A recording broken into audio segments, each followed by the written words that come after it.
बिस्मिल्लाहिर्रहमानिर्रहीम अस्सलाम वालेकुम। मैं शकील मलिक आपकी खिदमत में हाज़िर हूँ। आज जैसे कि आप देख रहे हैं मेरे पस मंज़र में कि मैं जलसा गाह में मौजूद हूँ, यानी कि वो जलसा गाह जहाँ पे कल मियाँ नवाज़ शरीफ ने ख़िताब करना है और ये ख़िताब पाकिस्तान की सियासत के मुस्तक़बिल का तयन करने जा रहा है। क्योंकि कल का जो ख़िताब है वो बताएगा कि पाकिस्तान ने अगले 1 साल में या 2 साल में उसकी मईशत ने कहाँ पे खड़े होना है, पाकिस्तान ने किस तरह आगे बढ़ना है, क्या पाकिस्तान में इंतकाम की सियासत ने आगे बढ़ना है या पाकिस्तान में मईशत को फोकियत दी जानी है। इन तमाम अमूर पे जो है वो कल अहम ख़िताब होगा और आज से ये मैदान सजना जो है वो शुरू हो चुका है। मुस्लिम लीग नून ने भरपूर तैयारियां की हैं और आज यकीनन आप इस फ्रेम में मेरे साथ देख रहे हैं कि जनाब सीनियर सहाफ़ी और तजियाकार इमदाद सोमरो साहब भी यहाँ पे मौजूद हैं। तो उनकी मौजूदगी का फ़ायदा भी उठाया मैंने सोचा कि चलें इनसे भी ज़्यादा बात करते हैं, क्योंकि अंदर की खबर इनके पास होती है और सियासत की नब्ज़ पे इनका हाथ हमेशा मौजूद रहता है। अस्सलाम वालेकुम दादी। वालेकुम। सर कट जाएगा अच्छा, ये इशू है ही भैया। अच्छा इमदाद साहब, ये बताएं, आपने भी विज़िट किया है जलसा गाह का, कैसा मंजर लग रहा है आपको? क्या वाकई मुस्लिम लीग नून जो है वो तारीख रकम करने जा रही है? देखिए, बिल्कुल ये मैंने तो यहाँ आने के बाद जो मेरे जहन में पहला जुमला आया वो ये कि 30 अक्टूबर 2011 का वो जलसा जो इमरान खान साहब के को उरूज देने के लिए किया गया था, ज़ाहिर है उसमें सरमायादारों का पैसा भी था, उसमें इस्टेब्लिशमेंट की फुल सपोर्ट भी थी, उसमें गाड़ियाँ भर भर कर लोगों को लाया भी गया था, लोग खुद भी आए थे, उसमें कोई शक नहीं है। तो उससे ज़्यादा जगह मुख्तस की गई है।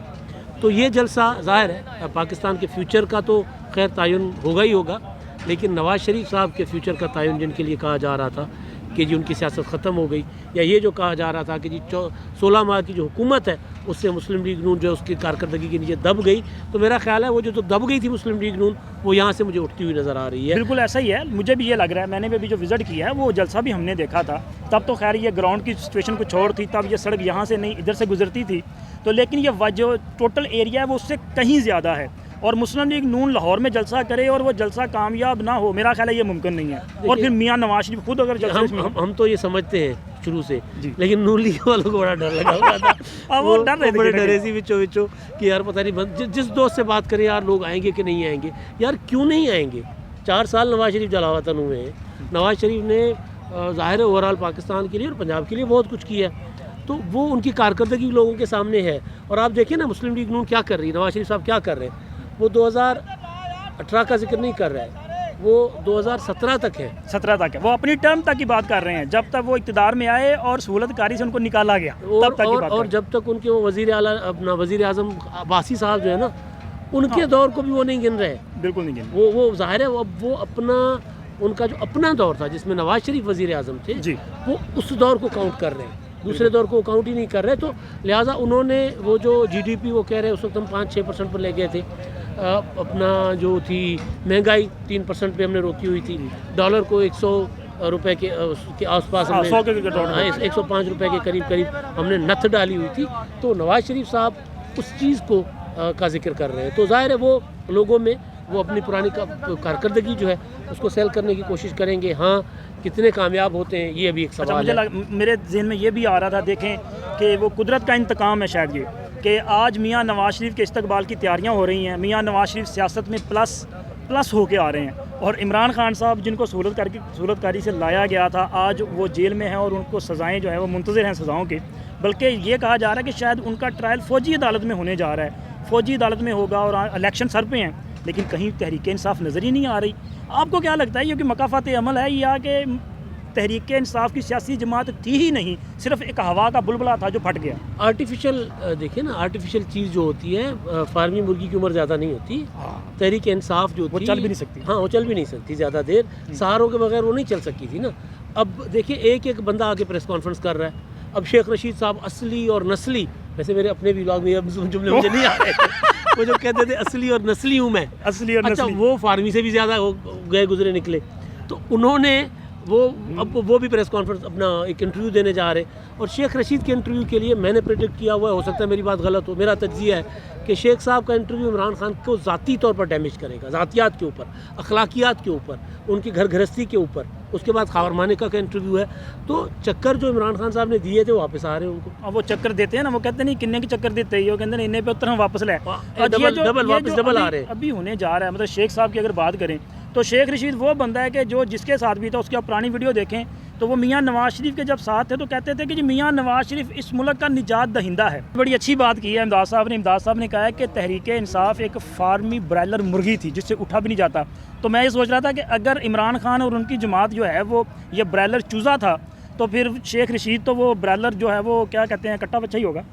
नहीं वो चूज़ा ही है, वो ज़रा वज़न ज़्यादा बढ़ गया। अब देखिए ना, वो 2 कदम भागे थे नवाज शरीफ साहब के दौर में, जब उन्होंने एक जलसा करना था, वहाँ इंतखाबात थे या कुछ, तो पता चला कि शेख साहब को चौधरी निसार ने गिरफ्तार करने का ऑर्डर कर दिया। उस शेख साहब वो जिस तरह दौड़े थे ना, और फिर मोटरसाइकिल ना मिलती तो शेख साहब गिर जाते। और दूसरा शेख साहब जो पिछले दिनों गिरफ्तार हुए थे इससे पहले वाले, तो उसमें वो बेचारे, ज़ाहिर है उसमें मजाक नहीं उड़ाना चाहिए, लेकिन वो 2 कदम चल के गिरे और पुलिस वाले ने संभाला तो उसके सीने से जाकर लगकर शेख रशीद साहब रोने भी लग गए थे। तो शेख साहब तो, इमरान खान साहब तो फिर भी उन्होंने साइकिल मंगवा ली है ना, नहीं वो बड़ा रेजिस्ट किया है यार। ये देखें, ये बिल्कुल है इमरान खान, मतलब हम भी ये सोच रहे थे कि यार जिस तरह नरमो नाज के साथ ये बंदा पला बड़ा है, याशियाँ करके ज़िंदगी गुजारी है, ये बंदा 2 दिन नहीं निकाल पाएगा जेल में, लेकिन उसने दिन निकाले हैं यार। वो मतलब साबित कर रहा है कि नहीं भाई, मैं आपकी ये जो अज़ियतें हैं बर्दाश्त कर सकता हूँ। लेकिन मेरा ख्याल है कि खान साहब को इसके साथ साथ ये भी सोचना चाहिए कि उन्होंने क्या किया लोगों के साथ, क्योंकि वो कुदरत ने अपना इंतकाम भी लेना होता है। कुदरत का इंतकाम होता है, लेकिन मैं आपको बताऊँ खान साहब ने किस चक्कर में दिन निकाले हैं, किस आस पे, किस उम्मीद से जी हुआ ये था। खान साहब समझ रहे थे कि फ़ौज के अंदर, जुडिशरी के अंदर जो लोग हैं वो उनको जल्दी निकाल लेंगे यहाँ से। अच्छा इस चक्कर में ये भी असल में वो टाइम भी फिर ज़्यादा हो जाता है, लंबा हो जाएगा वी लोग। अभी चूँकि चीफ जस्टिस साहब ने 2 बड़े केस पुट कर लिए हैं, बेंचेस कायम कर दिए हैं इलेक्शन के हवाले से, और इसी तरह फ़ौजी अदालतों में सिविलियन का ट्रायल्स। अच्छा, इलेक्शन के हवाले से ये मैंने खबर पहले दी भी थी, लेकिन मेरी इन्फॉर्मेशन ये है कि शायद इलेक्शन की डेट जो है डिसाइड की जा चुकी है, और जैसे ही इस केस की समाअत होगी, दूसरी या तीसरी समाअत के दौरान इलेक्शन कमीशन एस्टेब्लिशमेंट की, ज़ाहिर है उनकी हमायत के बगैर तो नहीं हो सकता, ये काजी साहब को सरप्राइज़ देंगे और उनके हुक्म पे वो शेड्यूल वहाँ पे दे दिया जाएगा। क्योंकि असल जिसका इंतज़ार था वो शाहकार तो आने जा रहा है ना, मियाँ साहब अगर आ जाएंगे तो फिर उसके बाद मज़ीद हिलो हुज्जत का कोई ज़रूरत नहीं है। तो मुझे ये लग रहा है, या मेरी इन्फॉर्मेशन ये है कि वो तो आ जाएगा, लेकिन फ़ौजी अदालतों पे क्या हो सकता है, आपको क्या लगता है? बेंच जो बना है वो बेंच तो बता रहा है कि फ़ौजी अदालतें बरकरार रहनी है, क्योंकि चीफ जस्टिस साहब ने तो 3 रुकनी कमेटी के ज़रिए बेंच बनाया है। आप नाम देख लें तो वो कितने, मतलब आपस की बात है, ये कोई किसी के ऊपर इल्जाम, ज़ाहिर है अदालती फैसले प्रेडिक्शन तो नहीं हो सकती, तज्ज़िया ही है, लेकिन मिजाज होता है ना, मिजाज जजीज़ का। मतलब अगर मिजाज साकिब निसार साहब के पास एक मुकदमा जाना था तो हमें समझ आ जाता था कि वो क्या है। बंदयाल साहब के दौर में जो बेंच बनता था हमें पता चल जाता था कि क्या है। तो ये अब ज़ाहिर है वो जो पुराना बेंच, क्योंकि तकरीबन उसकी समाअत हो चुकी हुई थी, उसको बदला भी नहीं जा सकता था, तो मेजॉरिटी वही रखी गई है। मेरा ख्याल है बंदयाल साहब थे, बंदयाल साहब भी नहीं थे ना पीछे बेंच में, नहीं बंदयाल साहब थे उसमें, काजी फायज साहब नहीं थे, तारक मसूद साहब ने 9 रुकनी बनाया था, तो वो ये तो वो सैयद मंसूर अली शाह साहब भी ठीक है। जस्टिस एजाज अल हसन साहब जो है उसको लीड कर रहे हैं। अगर ये इन्होंने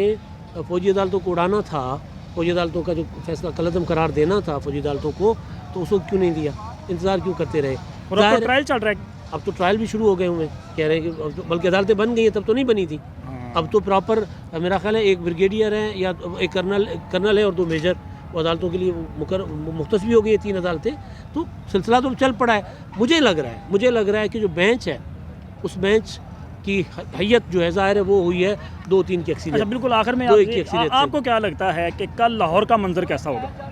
सर लाहौर कम से कम मीनार पाकिस्तान, अंदरून लाहौर शहर के ज़्यादातर हिस्से आपको बताएंगे कि शहर के वो वारिस जिनको यहाँ से निकाला गया था, एक बार नहीं 2 बार पहले भी आए थे, लेकिन पहले वो इस तरह जाहो जलाल से नहीं आए थे, इस बार उस जाहो जलाल से आ रहे हैं, क्योंकि पहले उनके अगेंस्ट उस तरह का मुखालिफ नहीं था। पीपल्स पार्टी ज़रूर थी मौजूद, मोहतरमा बेनज़ीर भुट्टो शहीद थी, लेकिन वो मुखालफत सियासी हद तक रह गई थी।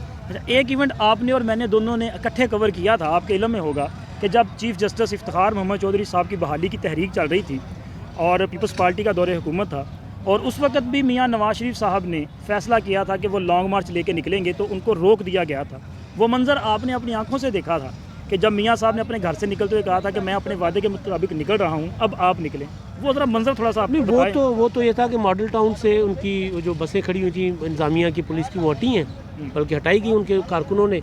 मियाँ साहब की गाड़ी निकली है, ये ऐलान किया मैं निकल रहा हूँ, और गाड़ी अभी मॉडल टाउन के अंदर से ही नहीं निकली थी, तो जो मॉडल टाउन का पार्क है वो जो फिरोजपुर रोड से गुजरता है, उसके अंदर वो पार्क लोगों से भर गया था। वो आबादियों से लोग कैसे भाग नसीराबाद के और वो एक बाबरा फिल्मी से। सीन लग रहा था, तो क्योंकि हम दोनों वहाँ पे उसी थे, तरह इसलिए मुझे होगा, याद। उसी तरह होगा, हाँ। उसी तरह होगा कल। इसका मतलब है कि कल फिर लाहौर में और पाकिस्तान में एक बड़ी नई तारीख रकम होगी, मियाँ नवाज शरीफ का इस्तकबाल भी होगा और पाकिस्तानियों के लिए एक खुशखबरी भी होगी। और वो जो परेशान होने वाले वो आ भी गए।